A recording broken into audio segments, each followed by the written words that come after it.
Acompáñame con tu Biblia. Te invito a que abras tu Biblia en 1 Timoteo capítulo 3, versículos 8 al 13.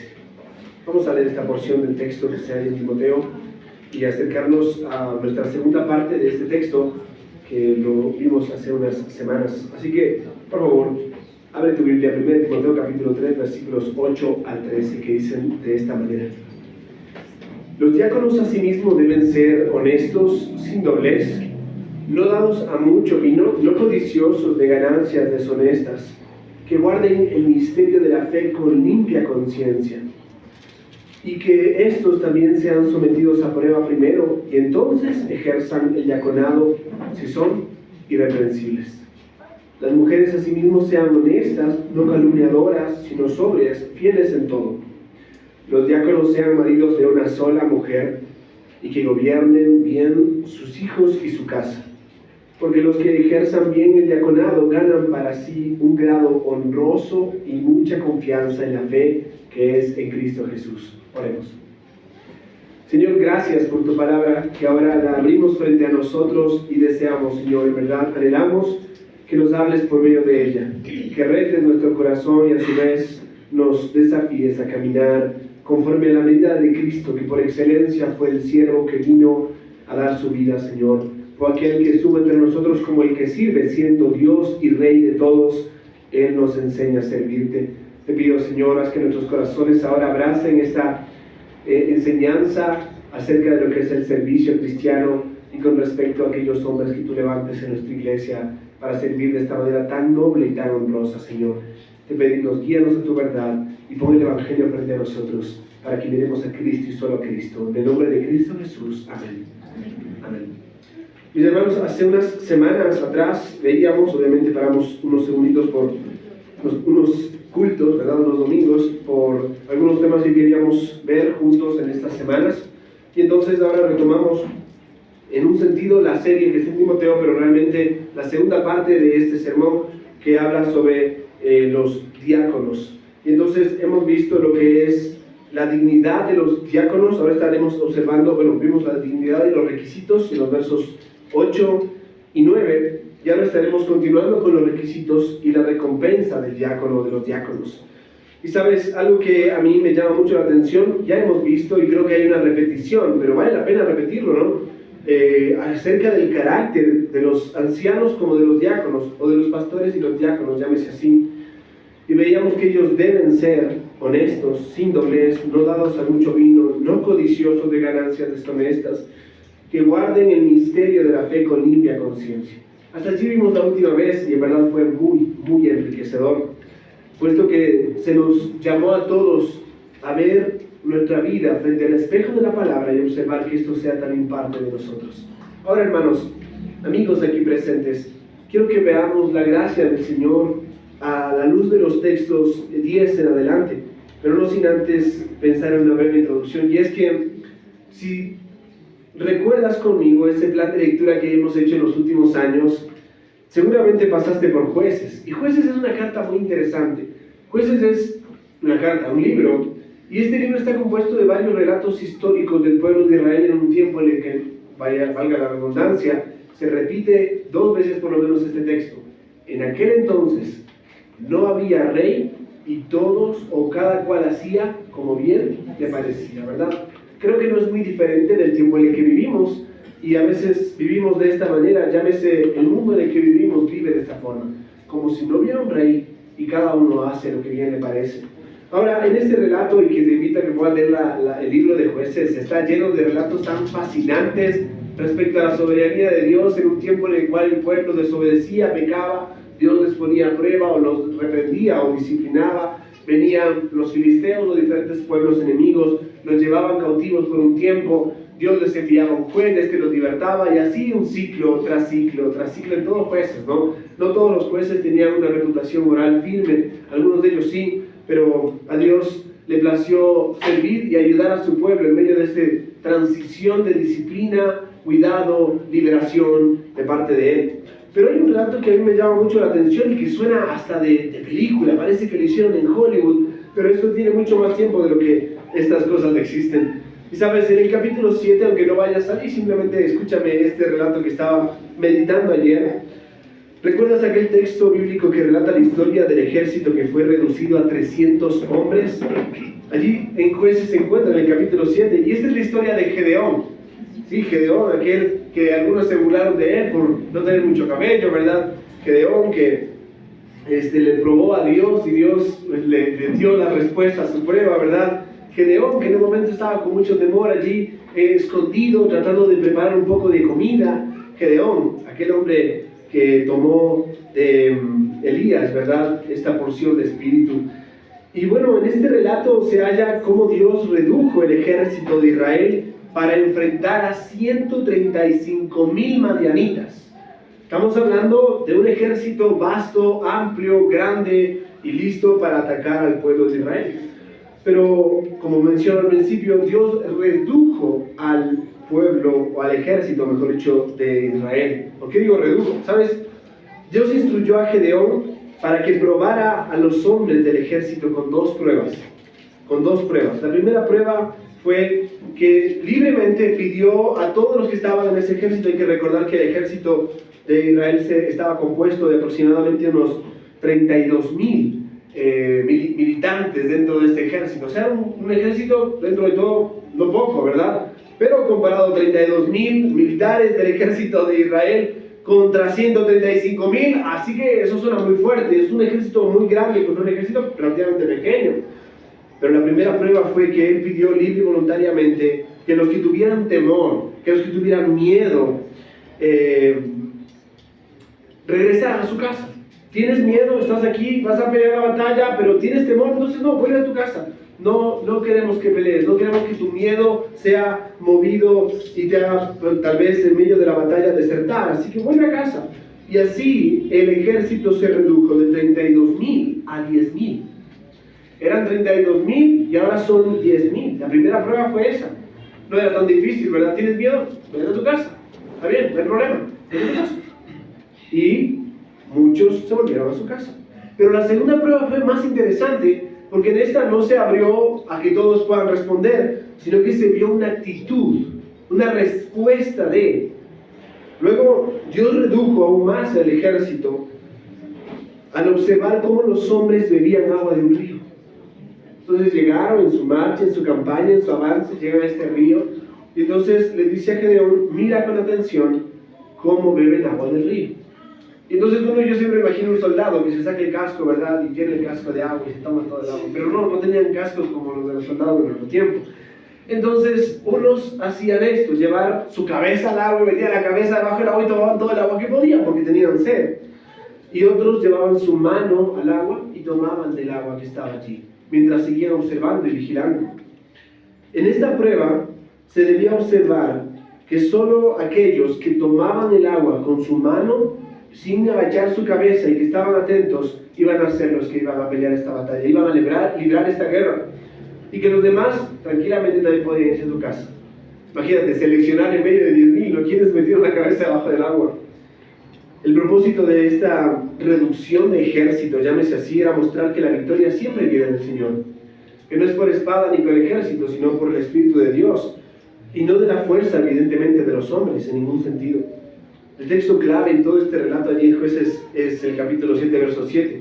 Y Jehová dijo a Gedeón: con los 300 hombres que lamieron el agua, os salvaré. En este caso, que lamieron el agua en sus manos, ¿no? Y entregaré a los madianitas en sus manos, y váyase todos los demás gentes, cada uno a su lugar. Oye, eran 32,000. ¿Por qué no aprovechar esa fuerza militar para ver qué se puede lograr, verdad? Justamente es el Señor Jesucristo que en el Nuevo Testamento dice que el rey antes de ir a la guerra no cuenta a su ejército para ver si va a ganar, ¿verdad? No vaya a ser que sea escarnio y termine perdiendo. O por lo menos vaya a calcular el hecho de decir, bueno, vamos a hacer una embajada, enviemos un embajador que nos represente, hagamos términos de paz y demás. Pero en esta guerra se reduce un ejército que podría ser de alguna forma muy útil a 300 hombres. De 32,000 a 300 es muchísimo. Vuelvo y repito, la salvación es del Señor. El Señor es el que libra la batalla y vence. La victoria es del Señor. Si podemos vencer es porque Cristo venció. En este caso, lo que me llama la atención es que estos soldados fueron probados primero. Y después fueron a la guerra. ¿Y sabes qué es lo que hizo que esta guerra sea más interesante? Porque hasta aquí ya dice, wow. Pero cuando vas avanzando y te das cuenta de cómo avanza la campaña, ellos marchan. Y todos llevaban vasijas con antorchas adentro. Y están marchando a la batalla. Imagínate, la antorcha encendida dentro de la vasija, ¿no? Ellos van avanzando en medio de la oscuridad y comienzan a rodear el campamento enemigo. Son 300 personas al lado de 135,000 personas que están allí acampando, todos posiblemente dormidos. Los rodean y en un momento del tiempo la directriz fue: rompan todas las vasijas, que suene fuerte, eleven las antorchas y comiencen a tocar trompeta, a hacer ruido y todo esto, ¿verdad? Y de esta forma el campamento de los mayaritas se levantan y entran todos en pánico a atacarse unos a otros y vencen esta guerra que era imposible. Era imposible para los hombres, porque para los hombres es imposible, pero para Dios no hay nada imposible. Es el Dios de los imposibles. Pero ¿qué llamado de atención el ver cómo en verdad Dios prueba para ver si realmente hay idoneidad, si hay personas que van a confiar? Si tienes miedo, entonces ese factor en este caso no te faculta para pelear esta batalla, no debes tener miedo. Habían 300 hombres en este caso que no tenían temor y que, vigilando y estando atentos, llevaron agua a su boca. Esto fue algo que llamó la atención de parte de Gedeón y que Dios le pidió que observara.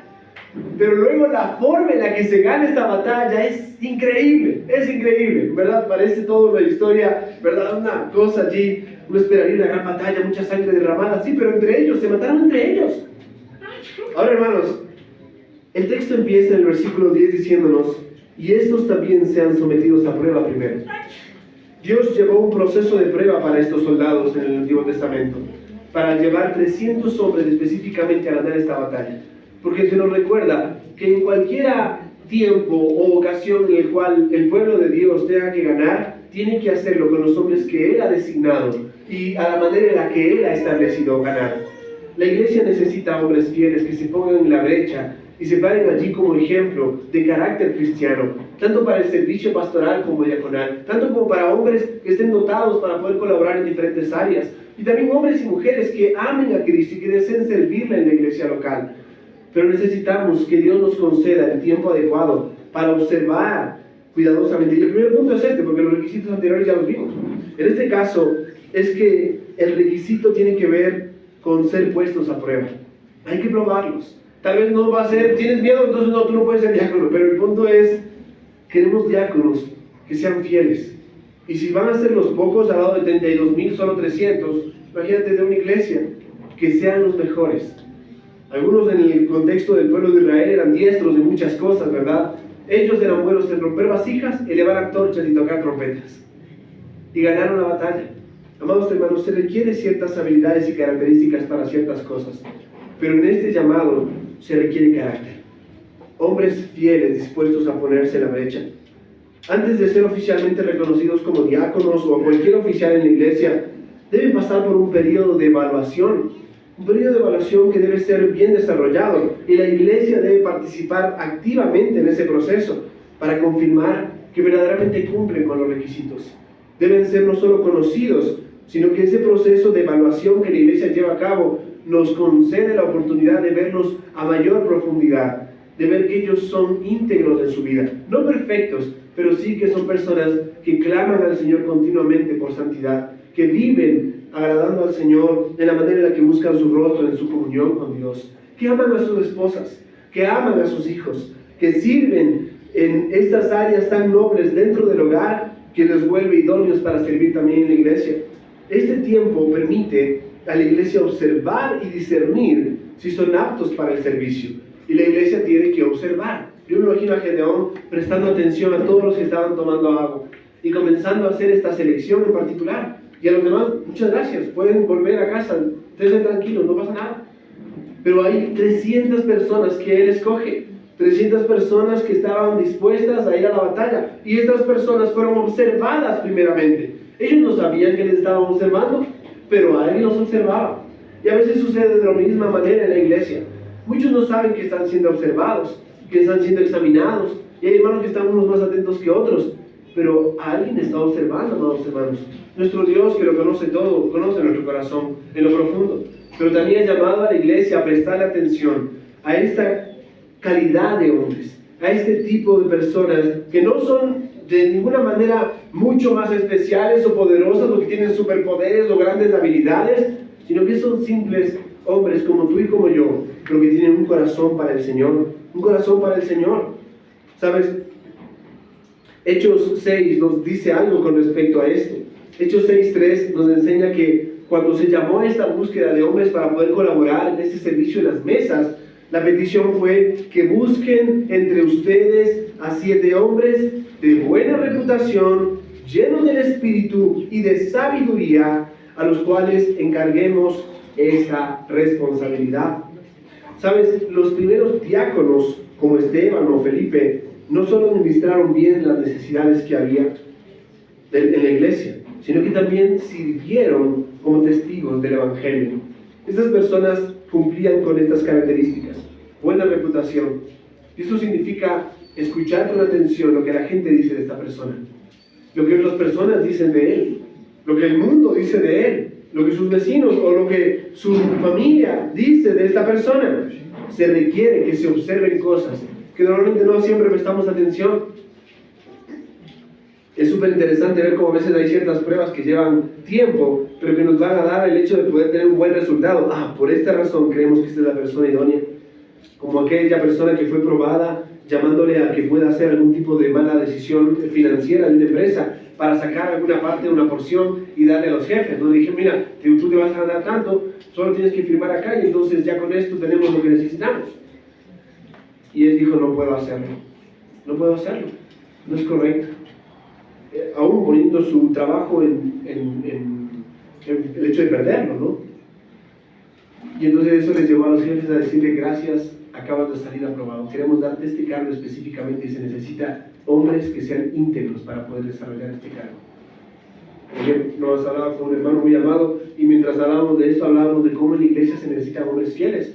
Y entonces en medio de esa comunicación veíamos cómo lamentablemente muchas iglesias tropiezan a no poner a personas que han sido probadas y observadas, y las iglesias terminan siendo el recipiente, o el golpe, mejor dicho, reciben el golpe de personas que tienen una doblez de corazón, que no son honestas, ¿verdad? Que su hablar, que así sí esto, pero no aquello, y terminan siendo gravemente afectadas las iglesias. Amados hermanos, es fundamental que la evaluación sea objetiva y basada en requerimientos o requisitos de la palabra de Dios, no en afinidades personales. No, una iglesia no debería pensar, bueno, nos cae bien esta persona, así que vamos a pedirle que sirva en algún área de la iglesia porque nos cae bien, ¿no es cierto? ¿Sabes? Qué triste es ver muchas de las veces gobiernos, ¿verdad? O diferentes formas de autoridad o gobierno que rápidamente ponen a otros familiares cercanos allí rápido en algún cargo público aquí y allá, porque como somos conocidos, como somos cercanos, como hay familiaridad, entonces, oye, ven, mira, acabo de ganar este cargo aquí o este puesto. Hace poco tiempo atrás saltó una noticia de uno de los dirigentes de uno de los, no sé el nombre, no recuerdo las siglas, pero no lo quiero mencionar, simplemente, creo que presidente o directiva dentro de una de las organizaciones de salud más importantes del Ecuador, y que había una lista casi que interminable, amigos, familiares, hermanos, primos, tíos, hasta el vecino, todos en cargos importantes dentro de esta organización, todos. Oye, ¿cómo se acomoda todo? ¿No? Qué buena que es esa persona, ojalá hubiera sido familiar yo de esa persona. Eso es no ser honesto. Esto es ser no solo deshonesto, sino que no es ser íntegro. Esto va en contra de la santidad de Dios. Nunca debe ser porque me cae bien, porque me llevo bien con esta persona, porque parece que nos va a ir bien si nos congeniamos, ¿no? A veces sucede esto en medio de la política, cuando tienen que buscar cuál va a ser el vicepresidente. Tiene que haber no solo afinidad, pero termina pasando lo que pasó en nuestro país, ¿verdad? Terminamos sin una vicepresidenta, porque no hay afinidad, no hay buena conectividad en todo esto. Debemos orar y clamar al Señor porque traiga sabiduría al pueblo que elige sus dirigentes, ¿no? Pero en medio de todo esto, la iglesia no debe ser así de ninguna manera. No debemos procurar las formas democráticas de las que el mundo elige. Tenemos que pedirle guía al Señor, aún cuando se trata de evaluar a aquellos candidatos. No debería haber este tema de familiaridad, cercanía o buena amistad. No debería haber partidos en la iglesia de ninguna manera, y tampoco caer en el hecho de pensar, es que nos cae bien, y como nos cae bien, pidámosle que haga esto. No es un buen medio para evaluar a alguien. La iglesia no debe considerar aspectos como simpatía, cercanía o amistad para darle un cargo a una persona dentro de la iglesia. Lo que pasa es que esa persona es muy simpática, ¿verdad? Y como es simpática, hasta media carismática, y es muy cercana a todos, y es muy amiga, entonces pidémosle que haga esto. Y pasamos por alto el hecho de observar y evaluar otras áreas de carácter que son muy importantes, pero no es el punto de partida. La afinidad personal, la simpatía, la cercanía o la amistad. Mira, tú y yo podemos ser muy buenos amigos, pero cuando se trata de ser hermanos en la fe, tú y yo somos responsables de cuidarnos espiritualmente. Y la responsabilidad se basa en que yo debo tratar tu pecado y tú tienes que tratar mi pecado. Muchas de las veces esa forma de amistad hace que sigamos pecando sin tener que tratar el pecado. Esa forma de decir que somos muy cercanos, es que es mi amigo. Y si es tu amigo, entonces dile la verdad. Y trata su pecado y deja que trate el tuyo, ¿verdad? Si vamos a usar el término amigos, usemos el término amigos bíblico. Si vamos a usar el término amor, usemos el término amor bíblico, porque esos términos nos ayudan a entender cómo funciona esto. Pero si no lo hacemos de esta manera, caemos en esta forma tan libre de pensar: simpatía, cercanía y amistad.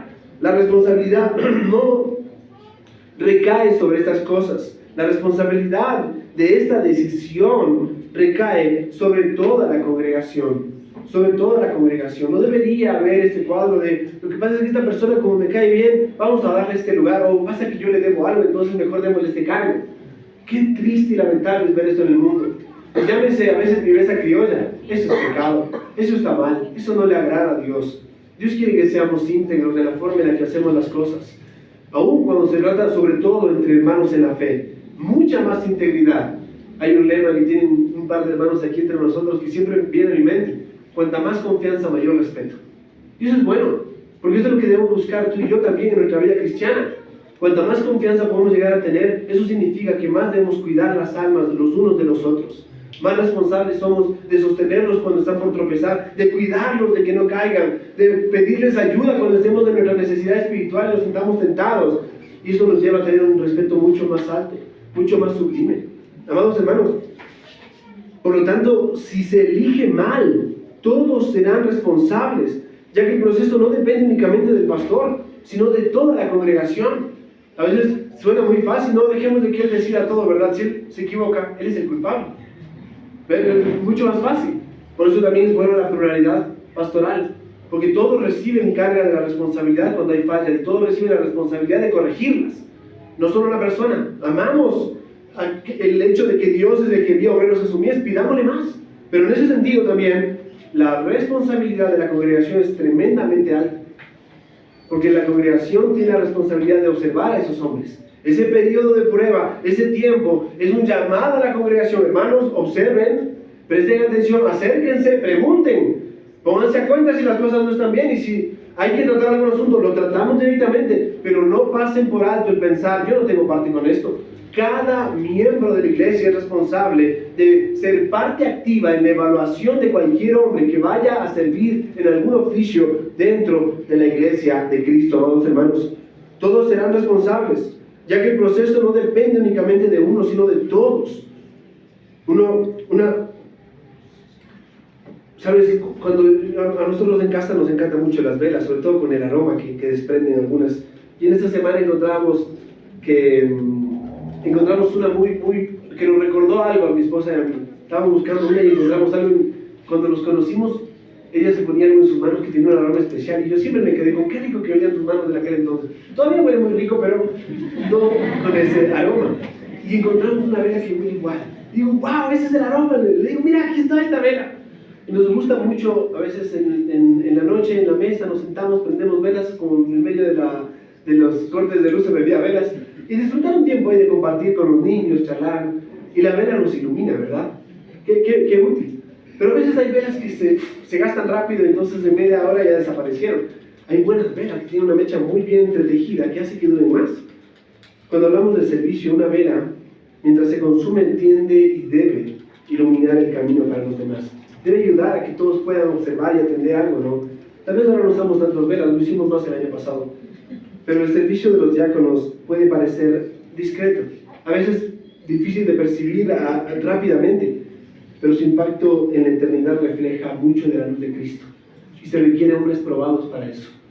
Necesitamos buenas velas que ardan para la gloria de Dios e iluminen el camino del Evangelio dentro de la iglesia. En esos servicios tan prácticos, tan simples. Tú y yo tenemos luces prendidas acá y son muy útiles cuando es de noche, ¿no? Pero qué triste es cuando se nos quema algún foco o se va la luz por completo acá. Qué necesarias eran, decimos.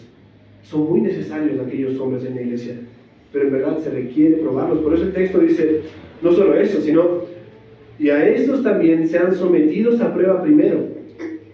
Tal vez en el marco de la evaluación muchos preguntarán, ¿pero cómo? ¿Qué es lo que hacemos? Deberían darnos una directriz, todo un cuadro completo. Espera, puede variar de iglesia a iglesia.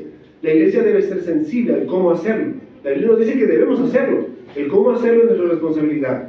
Y eso parte de que todos activamente se acercan responsablemente a conversar con el hermano, con su esposa, con su familia, a ver que aquellas áreas que son importantes están siendo suplidas y correctas, que no hay apariencias, que en verdad se está viviendo ese carácter que se dice tener. Y entonces esto involucra, ¿sabes qué también? A la mujer o la esposa de este hombre. La mujer y la esposa del diácono. El texto no se queda allí. Dice, y entonces ejerzan el diaconado si son irreprensibles. O sea que si prueban ser irreprensibles, habiendo sido probados primero, pueden ejercer el diaconado. Pero el texto dice, las mujeres asimismo sean honestas, no calumniadoras, sino sobrias, fieles en todo. Y esto es súper interesante. Yo les mencionaba que tiene cierto grado de dificultad este texto, porque en medio del relato hace referencia a las mujeres.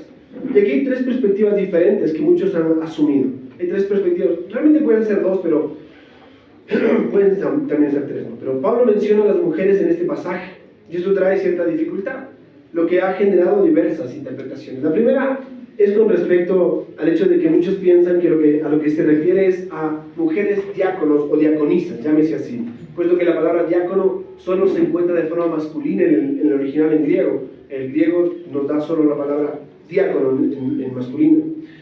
Pero entonces algunos piensan que significa esto. Algunas interpretaciones entienden que Pablo se refiere a mujeres que servían en las iglesias, tales como Febe, por ejemplo. Cuando lee Romanos 16, 1 y 2, se hace referencia a ella como la diaconisa de la iglesia en Cencrea, que fue la que envió que llevó la carta desde donde estaba Pablo a Roma. Pero qué servicio tan maravilloso. En verdad, quiero que sepas algo con respecto a este término. Aunque la palabra diaconisa aparece allí, no es distinta de todos los términos para servicio, servidor, administrador, etcétera, etcétera. Hay una cantidad, una gama muy amplia donde se usa la palabra diácono, o diáconos, o diaconía en el original para hacer referencia a esto.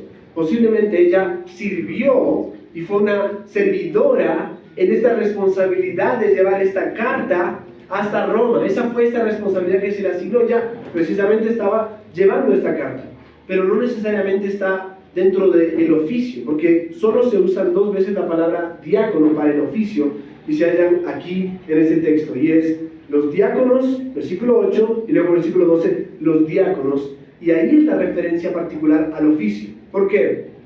Porque Jesús también fue un diácono, porque Pablo también fue un diácono, porque Timoteo también fue un diácono, ya que se usa ese término para hablar de siervos, servidores. La palabra siervo puede ser diácono, como también doulos, como que significa esclavo. Entonces hay que observar en el original para ver cuál es el término. Entonces en este caso algunos creen que significa diácono, dicen que es un oficial más dentro de la iglesia, pero eso trae repercusiones sobre el orden de la iglesia y cómo Dios ha llamado particularmente a los hombres a la labor pastoral y diaconal, en este caso con nuestra fe. Hay una segunda perspectiva, y es que se refiere a la esposa del diácono. Tengo que decir que creo que estoy más de acuerdo con esta, porque Otros sugieren que Pablo se refería a la esposa de los diáconos, quienes apoyaban a sus esposos en el servicio, más que nada por el contexto en el que se hallan estas palabras. Cuando ves el contexto inmediato, te das cuenta de que habla de la mujer y se refiere a ella como con características que debe guardar cualquier cristiano: honestas, no calumniadoras, sino sobrias, fieles en todo. Ahora, cuando dice no calumniadoras, te das cuenta que en los requisitos no se dice eso de los diáconos ni de los pastores, los ancianos, sino particularmente de las mujeres. ¿Por qué será? Aquí tenemos algo que aprender. Los hombres no son tan hablantines, ¿verdad? A veces son muy lentos, no somos de hablar tan rápido, hablar tantas cosas y mencionar tantas cosas que a veces no deberíamos. Pero aquí hay un asunto particular al hecho de la mujer, y que hay que saber que en el contexto más amplio se refiere a la mujer ya en el capítulo 2 y el lugar de la mujer dentro de la congregación. Ya vimos eso, si quieres puedes revisarlo, seguramente está grabado. Y cuando veíamos todo esto, hace referencias al lugar de la mujer dentro de la congregación, a su llamado sublime también, al servicio que ella puede llegar a prestar, y vimos principios muy fuertes sobre esto. Quiere decir que Pablo cambia lo que dijo en el capítulo 2 y ahora pasa a hablar de diaconisas en el capítulo 3 y habla de ellas como quienes participan activamente del culto público y responsabilidades aquí. Creo que realmente puede haber una apertura aquí acerca de las esposas de los diáconos, más que nada por esto, porque cuando menciona a las mujeres y menciona sus características, inmediatamente en el versículo 12 comienza a hablar del hogar. Dice el versículo 12, los diáconos sean maridos de una sola mujer. Ay, las mujeres esto, y por cierto, los diáconos sean maridos de una sola mujer. Hay una conexión en lo que tiene que ver con el hogar y la familia, y que gobiernen bien su casa. Hay una conexión directa. Si va a hablar de la mujer e inmediatamente comienza a hablar de la esposa del diácono y del hogar del diácono, entonces podemos entender también que el texto hace referencia a la esposa del diácono en este punto, con las características. ¿Sabes por qué? Y justamente esta ha sido una muy buena conversación en estos días con mi esposa. Hay niveles y grados de ética que deben manejarse con mucho cuidado. Pero el diácono tiene una responsabilidad, y si él gana mucha confianza en todo esto, su responsabilidad muchas de las veces es llegar a donde otros no llegan y encontrar y escuchar cosas que otros no escuchan. Pero no va a hacerlo solo. Si un diácono tiene que asistir a un hermano, una hermana o una viuda que está pasando una necesidad, no debería ir solo. Él tiene que ir ¿con quién específicamente? Con su esposa, porque no va a ir con otra mujer diácono, irían solo los dos. Debo entender, un esposo tiene que ir con su esposa en todo lugar. Y si quiere guardar bien su integridad y la moral delante del Señor, debe mantener esto en alto. ¿Cómo funciona? Cuando su esposa cumple también una serie de requisitos. Ella no es diaconisa, ella no es diácono, pero ella es la esposa de un oficial de la iglesia y su responsabilidad es acompañar a su esposo. Y esto involucra que ella escuche cosas que no son a ciencia cierta dadas para escuchar a todos, que no son asuntos que deben repartirse entre todos. Sí, hay que cuidar las almas de las personas. Hay que ver y velar por esas necesidades. Y eso requiere que su esposa no sea calumniadora, que sea honesta, y que sea sobria, y que sea fiel en todo. Estas 4 características de la esposa del diácono requieren eso. Hay una tercera perspectiva, con la cual también posiblemente estemos bastante de acuerdo, pero pienso que inicial y principalmente, este texto se refiere a la esposa del diácono. La tercera característica es que pueden ser colaboradoras del servicio o en el servicio. O sea, una posición moderada sostiene que Pablo menciona mujeres que colaboraban en áreas específicas de servicio, apoyando a los diáconos. Y eso puede funcionar muy bien, creo que es algo útil dentro de la iglesia. Pero es el diácono el que tiene esta responsabilidad, y él puede dirigir grupos y organizar grupos para diferentes servicios. En este caso, esposas creo que es la palabra que más encaja aquí. ¿Hay requisitos para la esposa del diácono? Alguien podría preguntar, pero ¿y por qué no hay requisitos para la esposa del pastor? Porque salvo enseñar, los otros requisitos también se aplican a ella. Pero en particular aquí se habla de la esposa del diácono, recordándonos que ella debe tener un corazón y un carácter para acompañar a su esposo. Déjame serte muy sincero. Muchos buenos hombres, con un carácter probado, con los requisitos adecuados, con los dones necesarios para el ministerio, no pueden ejercer el pastorado o el diaconado por causa, o llámese mejor de esta forma, por culpa de su esposa.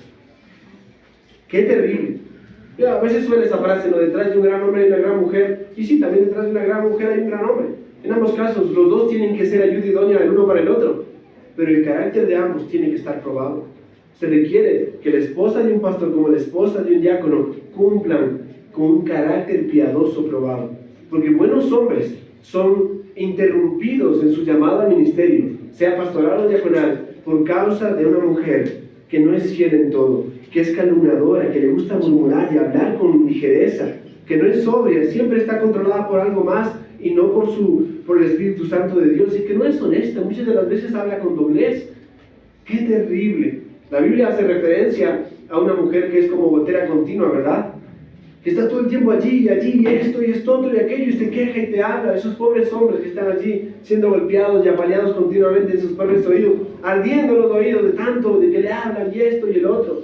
Una mujer tiene la responsabilidad de edificar su casa también, y la forma en la que edifica es con sabiduría, ejerciendo sabiduría. La mujer sabia edifica su casa, pero la necia con sus manos la destruye. Es un proverbio, amados hermanos, no estoy diciendo algo que se inventé ahora, es un proverbio, y es un proverbio muy sano. Hermanas, está en sus manos el hecho de ser sabias, está en sus manos. Se decía, ¿no?, de los presidentes de Estados Unidos, que mientras caminaban por una calle veían a un hombre que estaba pintando, ¿no? Y se decía que la esposa de este presidente tuvo un novio que fue pintor, ¿no? Y entonces en esta historia se cuenta que le dijo, mira, ahora mira dónde está, le dijo él. Sí, le dice, pero es porque tienes una buena esposa, le dijo él. ¿Por qué? Porque si no tú estarías pintando allí, le dice. La diferencia es esta, piensa en esto. Una buena esposa va a ayudar muchísimo a la edificación de un hogar, pero una mala esposa va a socavar a un hombre que Dios ha llamado al ministerio pastoral. Qué terrible que es esto. Por eso, hombres solteros aquí, elijan bien, elijan mujeres piadosas. ¿Sabes? El mundo está lleno de carnalidad y de mundanalidad, y los hogares lamentablemente son aplastados por esa mundanalidad.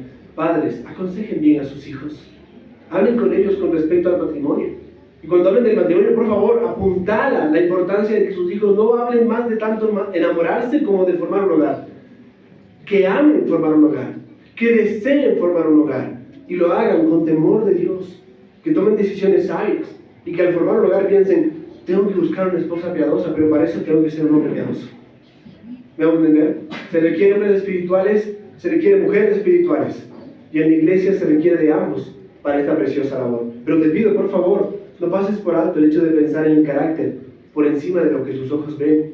Hombres, mujeres solteros aquí, no te dejes llevar por lo que tus ojos ven. Recuerda que Dios ve el corazón, entonces pídele a Dios que te ayude a ver piedad, que te ayude a ver espiritualidad, que te ayude a ver un corazón deseoso de servicio, que anhela estas cosas, que tiene un plan claro. Hombres, tracen un plan. A veces yo charlo con algunos hombres y dicen, sí, a mí me gustaría esto y aquello. ¿Y cómo lo vas a hacer? No sé. Traza un plan, apunta a ver cómo lo puedes lograr. Oh, que el Señor conceda en verdad esposas fieles, mujeres fieles, aquí en medio de nuestra congregación para hombres, fieles también. ¿Sabes? El carácter es importante. Las esposas de los diáconos deben cumplir con los siguientes requisitos: ser dignas, no ser calumniadoras, ser sobrias, es decir, tener un temperamento controlado, y ser fieles en todo. Y ser fieles en todo. No se espera menos de las esposas de ninguna hermana aquí, y no se debe esperar mucho menos de una esposa de un diácono en medio de la congregación. Tiene una responsabilidad muy grande en sus manos. Qué triste sería, oye, ¿te enteraste? ¿De qué? No, mira, te cuento esto otro. Y entonces venga el esposo y dice, ¿tú le mencionaste a alguien de esto? Sí, pero le mencioné para que esté orando, no le dije nada más. Y entonces se propaga un tema muy delicado en medio de la congregación, y se propaga un tema de murmuración, un tema muy delicado, aislado, que se trata con mucho cuidado, porque hay cosas que se pueden tratar unos a otros en materia de lo que es santo, buscando crecer en santidad, confesar pecados y pedir ayuda. Cuenta el pastor Salvador Gómez que en medio de esto, de la importancia de la ética, él hablaba de que una vez vino a su casa una pareja que estaban teniendo dificultades, y en medio de todo esto, toda la familia se reunieron y comieron y compartieron juntos. Y en un momento de eso se acercó su hijo a su papá, después de haber terminado la comida y después de que esta pareja se fue, buscando consejo, y le dijo: papá, mi amigo, que es justamente hijo de esta familia, me dijo, me contó esto, que están teniendo problemas, que se quieren separar. Y entonces su padre se sentó y le dijo: mira, yo ya sabía eso hace mucho tiempo, pero quiero pedirte que tú seas prudente y que puedas guardar esto con mucho cuidado, porque en verdad están teniendo dificultades, pero estamos llevando un proceso de consejería. Su hijo nunca supo eso, y en medio de todo eso su esposa también se enteró. ¿Sabes? Ella dijo: ok, vamos a cuidar mucho esta información. porque no es un asunto de estar tratándolo aquí y allá. Hay muchas dificultades que se pueden pasar y se pueden arreglar si se tratan con el cuidado debido. Otras que crecen por no arrepentimiento se deben tratar ya a través de la disciplina eclesiástica. Debe ser con mucho cuidado también, porque cosas que salen de problemas que se tratan en iglesias deben mantenerse, no en área hermética, sino aquí nadie tiene que saber nada, esto es solo información nuestra, no, todo es libre. ¿Alguno quiere saber asuntos de las finanzas de la iglesia? Por favor, acércate al hermano Javier, pregúntale. Te va a hacer llegar la información sin ningún problema. Hay cosas que deben ser muy transparentes, pero otras que se tratan con asuntos de consejería, dificultades, problemas, temas que se deben llevar con mucho cuidado, porque son asuntos que son para sanar, no para destruir. Se debe tratar con una muy cuidadosa prudencia. La prudencia es clave aquí. ¿Qué sucede si falta prudencia? Y se vuelve algo de calumnia, de falta de sobriedad o falta de fidelidad. ¿Sabes? Las esposas son muy necesarias en este caminar. Y no es que estamos estableciendo el hecho de que hay un requisito de que los pastores o los diáconos estén casados, pero qué bueno es que estén casados. Porque la Biblia dice que no es bueno que el hombre esté solo. Tú lees el principio de la Biblia y dice, y esto era bueno, y este era bueno, y aquello era bueno. Y entonces crea al hombre y dice, esto es muy bueno. Y al momento dice, pero no es bueno que esté solo. Pero no es bueno que esté solo. No es bueno. Hay algo que Dios nos creó que ni siquiera Dios puede suplir. Porque Él no es humano como nosotros. Necesitamos su compañerismo. Necesitamos cercanía, amistad. Obviamente Dios nos completa, pero un cónyuge te complementa. Usa términos, ¿no? Dios nos completa por completo, porque Él es, el vacío que tenemos es de Dios. Pero solo Dios, pero solo un cónyuge puede complementar tu vida. La buena amistad, la cercanía, esas cosas se encuentran, obviamente, en un matrimonio, también se encuentran en buena amistad unos con otros.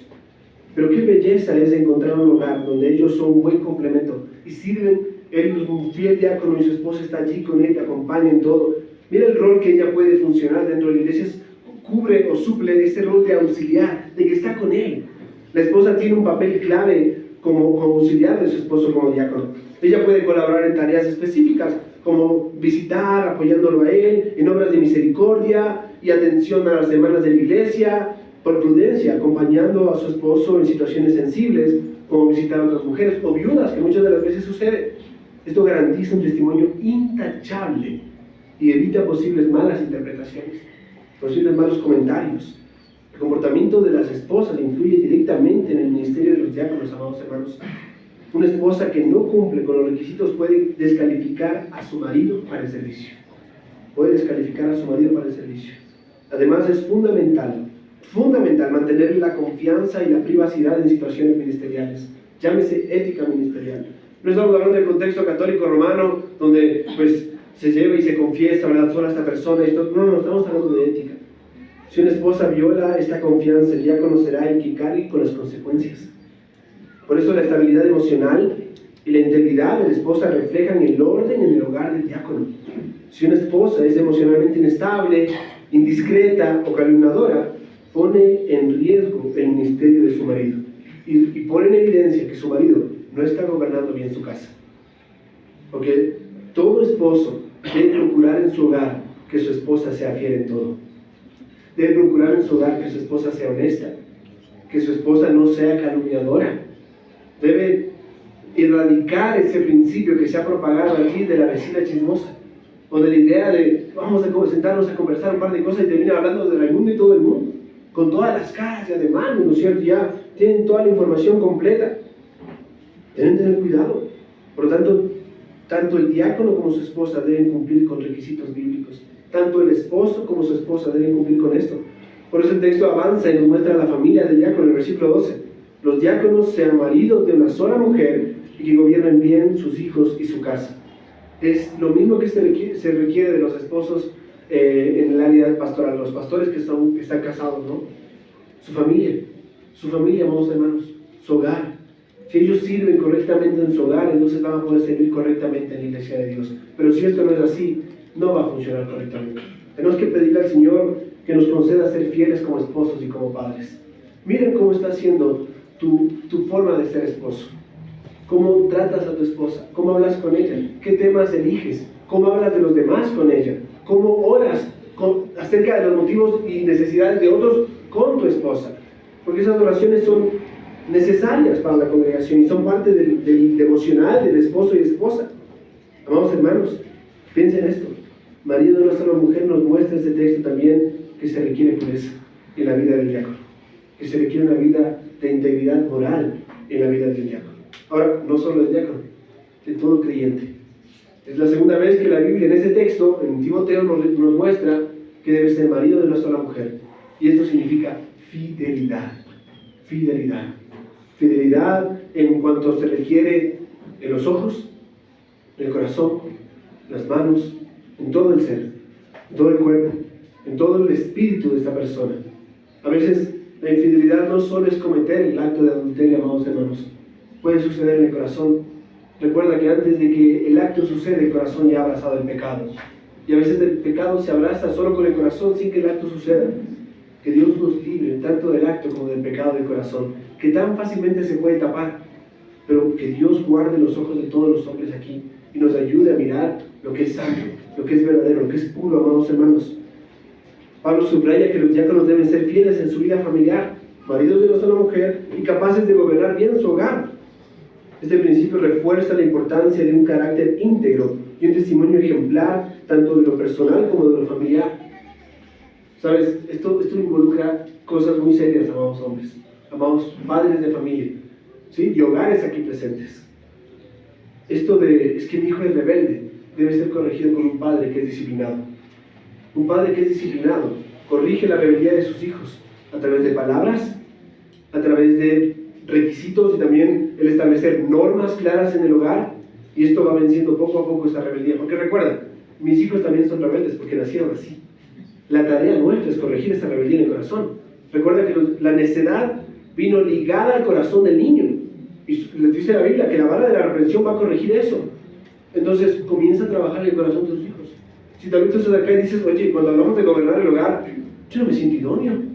Bueno, ni siquiera califico para el diácono, pero solo pensando en mi hogar, ¿cómo estoy gobernándolo? Oye, ¿qué está pasando en mi casa? ¿Cómo puedo trabajar en estas cosas? Bueno, entonces pídele perdón a Dios y pídele perdón a tu familia y explícales que de aquí en adelante las cosas van a cambiar para mejor, para tener un hogar ordenado, para que tus hijos no respondan feo a mamá, porque a papá no se le responde feo, para que ellos aprendan a tratar con mucho cariño y con mucho cuidado a mamá, porque mamá es mi esposa y a ella no se la trata mal en el hogar. Y ellos aprendan a defender a su padre y a su madre y honrar a su padre y a su madre y entender que ese mandato les va a dar larga vida. Pero entonces gobernarlos implica hacer el trabajo. Hay que tomar la pala y trabajar. Hay que tomar las herramientas y ir a la vida y al corazón de nuestros hijos. Hay que sentarse con ellos. A veces los mire, está bien, sí, está bien, y sigues tu camino. Cuando la Biblia nos llama a responsabilizarnos de su cuidado, ¿sabes? Las decisiones que ellos toman son decisiones que tú has guiado. ¿Sí? Tú debes decidir dónde van a estudiar, cuáles son sus amigos, tú debes decidir muchas cosas por ellos. ¿Por qué no puedes esto? Porque no puedes, porque no es correcto. Como papá te van a pedir muchas cosas, tu dinero, tu tiempo, tu carro, y muchas de las veces tu permiso para irse hasta largas horas de la noche. No, aquí se entra a tal hora. Si no, yo mismo voy y te saco de donde estás. Y ni siquiera necesitas estar allí. Papá, me voy a la fiesta. ¿Para qué? ¿Y cómo así? ¿Con qué permiso? Usted ya trabaja. Usted ya tiene un alquiler, ya tiene un carro, ya es independiente. Ahí puede tomar sus decisiones. Mientras vive en esta casa, el que decide soy yo. Porque depende de mí. Porque come mi comida, se cobija con mis cobijas. Ninguna de esas cosas las ganó y las alcanzó él mismo. Hasta que puede encontrar dependencia, depende de papá y mamá. Y mientras esté en esta casa, debe aportar con lo que puede. Y la forma de aportar es sus responsabilidades. Aquí hay cosas que hacer. Hay cuartos que ordenar, hay tareas que hacer, hay cosas que limpiar. Aquí todo no lo hace mamá, ni tampoco papá. Lo hacemos todos, somos un hogar. Y así se gobierna este hogar. Y entonces hay una hora en la que nos sentamos y leemos la Biblia juntos, y una hora en la que nos sentamos y oramos juntos. Y cerramos los ojos, y si no cerramos, tenemos que repetir y repetir hasta que aprendan a respetar al Señor, no concentrarnos en otra cosa, ¿verdad? Por eso cerramos, por cierto. Si cierran los ojos, es para que no te concentres en algo más. Si no es que es algo místico el cerrar los ojos, ¿verdad? Voy a ver la profundidad del nirvana. No. Es para que no te desconcentres, porque hay muchas cosas que nos desconcentran. Si aún cerrando los ojos nos desconcentramos, porque comenzamos a llegar para adentro y pensamos en mil cosas. ¿Cuántos más nuestros pequeños que fácilmente son llevados por cualquier mosquito? Tenemos que entenderlos y estar allí diligentemente y sentarnos y llorar con ellos cuando tenemos que llorar por causa de su pecado y nuestro pecado también. Y hay momentos en los que a veces tú y yo somos culpables de doble pecado, porque no tratamos el pecado de nuestros hijos, somos culpables del nuestro y del de ellos. Tenemos que pedir al Señor que nos ayude a gobernar bien nuestro hogar, y al gobernarlo, el Señor nos concede idoneidad para aquellas cosas a las que nos llamen. Eso es una consecuencia. Por eso el requisito no es lo que se busca para, sino lo que se encuentra en aquellos que califican para ese llamado, que apuntan a ese llamado realmente, que muestran nobleza, honestidad e integridad, aún en la forma en la que se sientan con sus hijos cuando tienen que corregirlos, amándolos. Pero habrá cosas, seguramente, uno los ve como niños, pero después crecen, son adolescentes, y uno dice, ¿qué le pasó a mi hijo? No, lo que pasa es que en la adolescencia hay cambios, y a veces se borra todo lo que aprendió. ¿Qué hay que hacer? Volver a enseñarle todo lo que aprendió. No dejar que el mundo le enseñe a nuestros hijos. No dejar que una aula de clase le enseñe a mis hijos. Ellos aportan a su educación, pero yo soy responsable de que ellos entiendan que el mundo está viciado por todo tipo de males y que sus corazones van a querer esos males, pero que hay un Dios que demanda una vida correcta y que quiere de nosotros que nos acerquemos a Él en arrepentimiento y que puede perdonarnos y que va a perdonarnos si le confesamos nuestras faltas, y que vamos a encontrar salvación si por la fe tomamos a Cristo y abrazamos por completo a Cristo. De otra manera, estás preparando hijos para el mundo y no para Dios. Estás preparando hijos para Satanás y no para Dios. Estás preparando hijos para grandes logros de orgullo humano y pasajero, pero no para la gloria de Dios, que es más importante. A veces tú y yo visionamos a largo plazo, yo quisiera que mi hijo sea esto y aquello, e invertimos todo lo que podemos, pero él lo que necesitaba era un padre, que se siente y le dé un consejo, que le escuche, que ore con él, que llore con él, aunque a veces te diga, no quiero, cierra de aquí, sal de mi cuarto, esta es mi casa. No, esta no es tu casa, y esta puerta no se cierra si yo no lo permito. Y ahora aquí nos sentamos y quiero escucharte, ¿qué pasó? Y te va a abrir su corazón. Si tú realmente llegas a su corazón, tenemos que alcanzar su corazón. ¿Quieres ser misionero? No necesitas irte allá a lo más profundo del África. Ve a tu hijo, siéntate con él y habla la verdad. Muéstrale que tú también eres un pecador, que has peleado, que tienes un poco más de experiencia de él en muchas cosas, sobre todo en tropezar con el pecado. Y enséñale que hay un Cristo que sabe, que transforma, aún ahora lo hace. Los requisitos para el diácono muestran que este oficio es de gran importancia y debe ejercerse con integridad, con madurez, con fidelidad. Además, los diáconos deben ser reconocidos por la iglesia tras un desempeño, un periodo de evaluación, como mencionaba, y al mostrar que están preparados y capacitados para desempeñar esta función vital, la iglesia los reconoce y los ordena. Por eso también Pablo anima a los diáconos, recordando que su servicio, aunque a menudo discreto, servirá como una gran recompensa. El Señor les va a dar una gran recompensa. Ese es mi segundo punto, y es la recompensa de los que sirven en el diaconado. Sí, tal vez yo estoy hablando aquí, ya hablo de personas específicas, pero esto no quita que tú y yo seamos parte de entender que debemos vivir de esta manera. ¿Sabes? Es fácil subestimar el papel de los diáconos o los servidores. Es fácil, viéndolos como de menor importancia frente a otros ministerios más visibles, ¿no? Bueno, él es diácono, ¿verdad? Mire ese pastor, y él es diácono. Y a veces dejamos que nuestro corazón se deje guiar por eso. Vivimos en nuestra sociedad, sobre todo aquí en Ecuador, un problema muy grave. Este problema de, tú tienes un nombre que se te dio cuando naciste, ¿verdad? Y eso está bien. Y te llamamos diciendo, este es Roberto, él es Roberto. ¿No es cierto? Su nombre es Roberto, y si quieres llamarle David también, pero no va a responder como cuando dice Roberto. Y de pronto este Roberto va creciendo y pasa a ser un bachiller. Nadie quiere que le llame bachiller, pero la mayoría lo somos.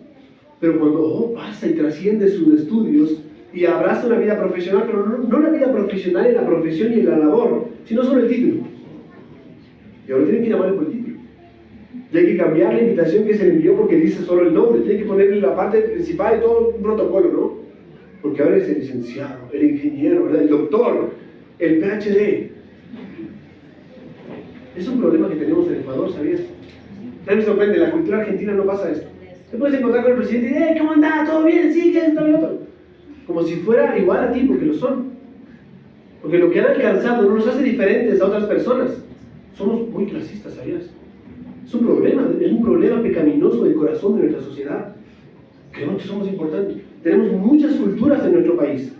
Y entonces comenzamos a señalar lo más importante de lo importante. Terrible.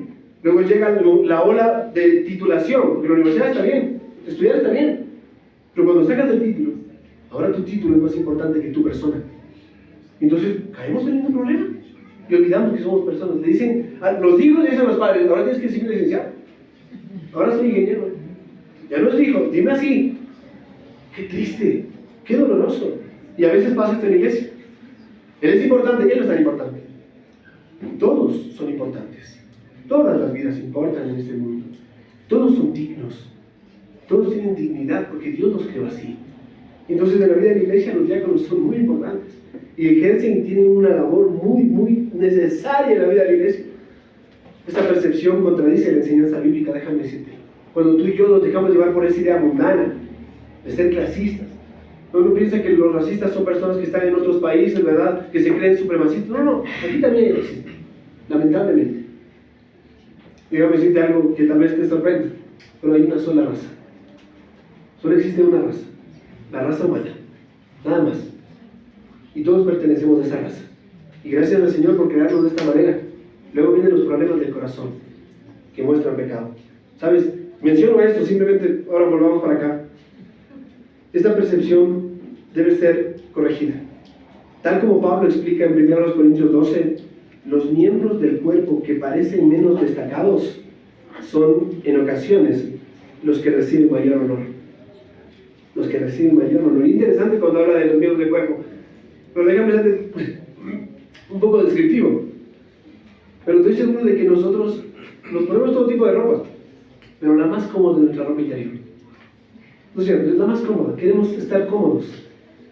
Queremos estar bien. Queremos sentirnos sanos y saludables. Entonces buscamos ropa cómoda en ese aspecto. Luego ya, pues me pongo un costal encima, no pasa nada. Pero tengo que usar algo cómodo, que me haga bien, que aporte a mi salud también.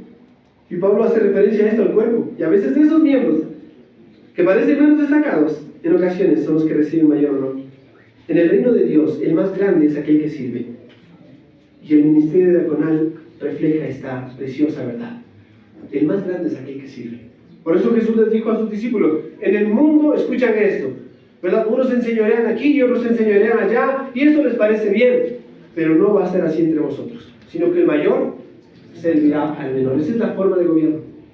Así es como Dios establece la forma de gobierno de la iglesia. El mayor servirá al menor. Entonces, los pastores y los diáconos, déjame serte muy sincero, son servidores y sirven a la iglesia. Dios los contrató para eso. Él es su amo. Y entonces ellos son responsables de servir al alma de los creyentes, al alma de los que se congregan en las iglesias, al alma de los miembros, como a las mesas de ellos también, para suplir esas necesidades.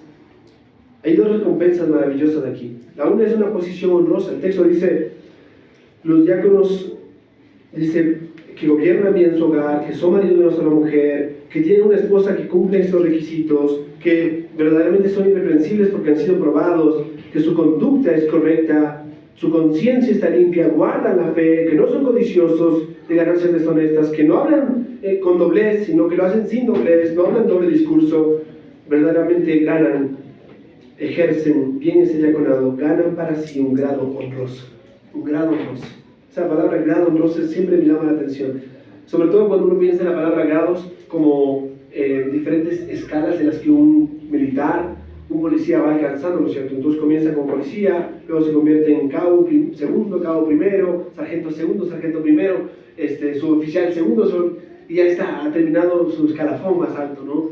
¿Sabes? Estos servidores, que no siempre van a ser observados de manera clara, que no, tú dices, ¿cómo pasó que estamos todos acá reunidos, todo ordenado, todo limpio, todo bonito, todo dispuesto, todo encendido, todo conectado? Porque alguien hizo eso. ¿Sabes quién fue? Muchos ni siquiera tienen idea. Esas personas van creciendo en un grado muy honroso delante del Señor. Dios honra a estas personas. Dios honra a estos servidores que dieron toda su vida al servicio del Señor. Un servicio fiel en el diaconado se alinea con el ejemplo de Cristo, quien no vino para ser servido, sino para servir y dar su vida en rescate. Ellos vienen a servir. Ellos tienen la actitud que hay en Cristo. Ellos se humillan porque saben que van a obtener de esta forma un grado honroso. Porque aquel que se humilla delante del Señor será enaltecido, exaltado, ¿verdad? Pero el que se presenta con soberbia y viene, ¿verdad?, con su orgullo, será aplastado, será humillado, dice la palabra del Señor. Esta obra, que refleja mucha humildad, que requiere humillación de parte nuestra y entrega de parte de nuestro Señor hacia Él, es altamente honrosa delante de Dios y ante la iglesia. Y gloria a Dios por hombres fieles que dan su vida, allí a veces en el anonimato, en el silencio, en lo no muy visible, porque hacen que la maquinaria de la iglesia funcione. Mira, piensa en Bueno, voy a mencionarlo más adelante, ¿no? Pero hay una segunda cosa, no solo una posición honrosa delante del Señor, Dios nos honra. La iglesia debe mirarnos con mucho respeto, como personas, como dice el texto, dignas de honor, dignas de honra, por el servicio que prestan. Parece que es muy simple, y algunos pueden decir, cualquiera puede hacerlo. No cualquiera delante del Señor. Se requieren hombres fieles. Pero hay una segunda cosa, reputación y testimonio firme. El texto dice, grado de honor, grado honroso y mucha confianza en la fe que es en Cristo Jesús. Mucha confianza. Los diáconos no solo deben ser hombres de mucha confianza, son personas de gran confianza. Puedes acercarte a ellos y saber que son una tumba. No por cómo huelen, sino porque no van a decir nada de lo que te han dicho a ti a otras personas. Van a cuidar esa información, van a guardarlo muy bien. Mayormente los diáconos trabajan en áreas de servicio como la administración de las finanzas. Entonces ellos están velando porque los hermanos estén bien, y si alguno está con necesidad se acerca y le pregunta, hermano, ¿cómo está esto? ¿Estás bien en esta área? ¿Te están pagando en el trabajo? ¿No te están pagando? Déjame ver qué podemos hacer, buscar una canasta para poder acercarle, ¿verdad? A veces estas personas están allí atentas, no tienen reparo en decir, hermano, ¿cómo están tus finanzas en el hogar? Están funcionando bien, qué bueno, porque queremos ver cómo suplir, pero también queremos ser buenos administradores de lo que Él nos ha dado. Esto es una reputación importante, requiere un buen testimonio, y esa confianza hay que ganarla. Cuando ellos sirven bien, la recompensa es una buena reputación. Los diáconos que sirven bien adquieren este reconocimiento especial, no solo entre los hermanos, sino también en su capacidad dada por Dios, como un testimonio fiel de Cristo a otros. Dice la versión internacional, describe esto como mayor confianza para hablar de su fe. Su servicio se convierte en un testimonio vivo que fortalece su influencia espiritual y su reputación.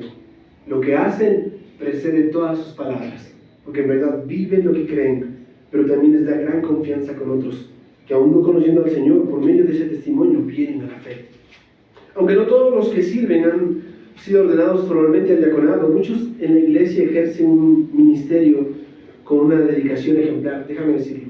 Debemos ser agradecidos al Señor por quienes trabajan en silencio para que el culto y la comunidad funcionen de manera maravillosa, de manera orgánica, ordenada. Su servicio es una expresión del Espíritu Santo operando en la iglesia. Es una expresión quien otorga dones para edificar el cuerpo de Cristo. Y no debemos reflejar este servicio de mala manera, ni siquiera con un mal testimonio o hablando mal de esto, sino elevarlo, no rebajarlo. Cada esfuerzo realizado para el bienestar de la iglesia, por pequeño que parezca, será esto de engaño ante los ojos de Dios. Servimos a Dios, hermanos. Sí, yo sé que servimos a los hermanos, por eso, ¿cómo puedo servir a Dios mejor? Sirve a tu hermano entonces. Sírvelo en todas las cosas. Haya pues esta actitud que hubo también en Cristo, el cual siendo en forma de Dios, no estimó el ser igual a Dios como cosa que aferrarse, sino que se despojó a sí mismo y tomó forma de siervo y se semejante a los hombres y se humilló hasta la muerte y la muerte de cruz. Por lo tanto, Dios también lo exaltó hasta lo sumo. Él se humilló hasta lo sumo para servir a los hombres y Dios lo exaltó hasta lo sumo porque Él servía a Dios sirviendo a los hombres. ¿Sí me va a entender? Hebreos 6:10 dice que Dios no es injusto para olvidar el trabajo de ustedes o el amor que han demostrado por su nombre, pues han ayudado y siguen ayudando a los santos. Hay una gran recompensa de parte del cielo para aquellos que sirven de esta manera. Primera de Tesalonicenses 5:12 dice: les rogamos, hermanos, que respeten a los que trabajan arduamente entre ustedes, que los guíen en el Señor y los amonestan, que los guíen en el Señor y los amonestan. Ténganlos en alta estima y llámennos por el trabajo que realizan. Mira el trabajo que realizan. Primera de Tesalonicenses 5:12 y 13. Un ejemplo de esto es Priscila y Aquila. Aunque no eran diáconos oficialmente, estos esposos sirvieron al Señor abriendo su hogar, enseñando a otros y apoyando a los apóstoles intencionalmente. Esto nos recuerda la importancia de valorar a quienes sirven en cualquier capacidad. Puedes ver el ejemplo de Priscila y Aquila en Hechos 18, 24 al 26, un relato allí de cómo ellos servían de esta manera. ¿Sabes? Hay algo que me gusta mucho y a veces es escuchar una orquesta sinfónica.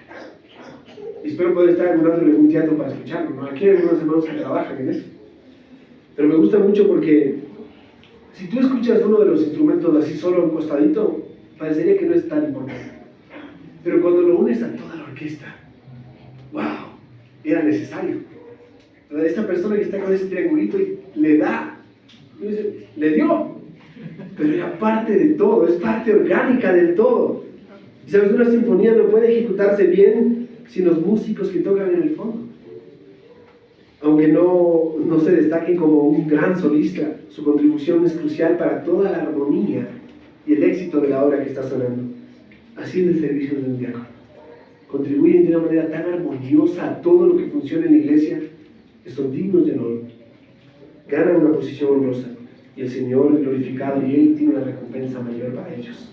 No, por eso no debemos dejar de verlos con mucho respeto y de honrarlos y recompensar su servicio también. Que si nos concede hombres así, ¿no? Déjame hacer un llamado final.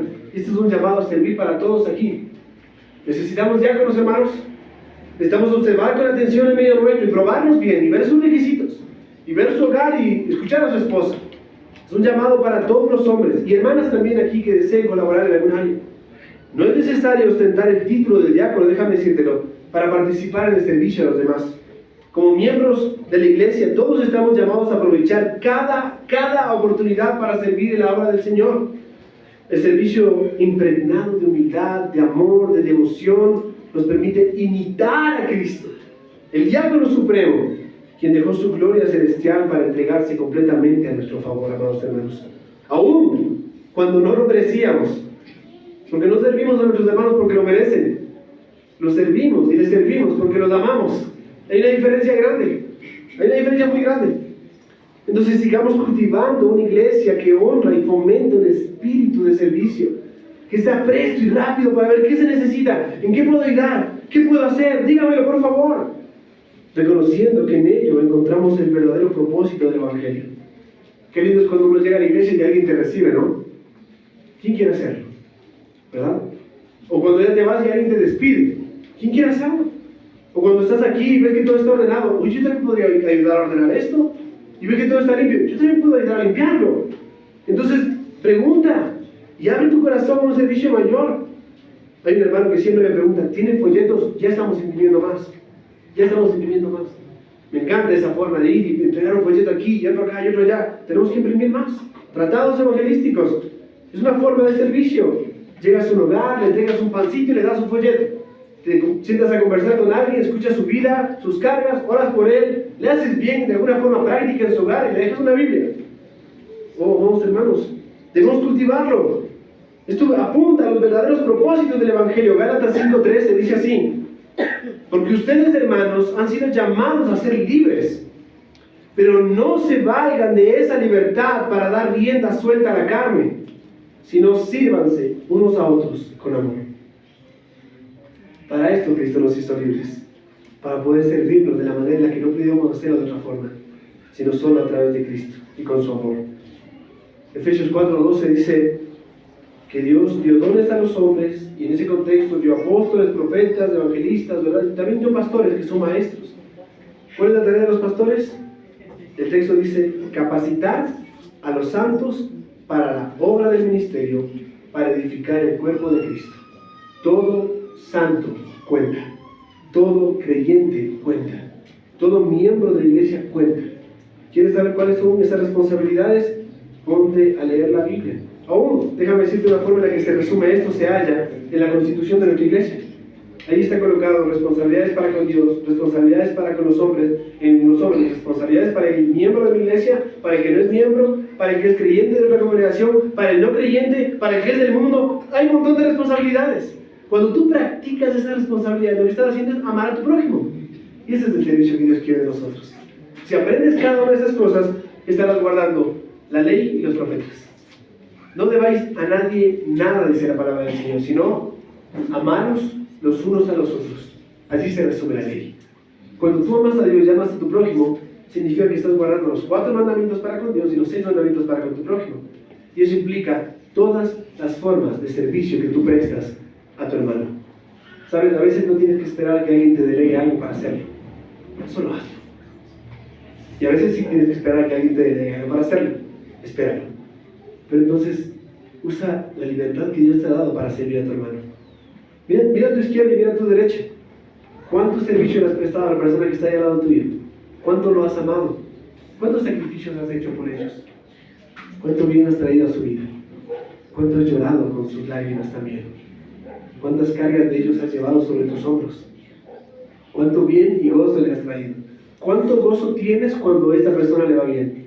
Porque tenemos que llorar con el que llora, pero también reírnos con el que ríe, ¿verdad? A veces es fácil llorar con el que llora, déjame decirte, porque somos movidos profundamente en las dificultades. Pero cuando a un hermano le va bien, qué difícil que es alegrarse, ¿no? Ahí está, la lucha en verdad contra la carne. Gózate con el que le va bien y sirve, dándole gloria a Dios. También gózate con el que le está pasando aflicción y sirve para la gloria de Dios. El Señor nos ayuda, hermanos. Vamos a pedir al Señor que nos guíe.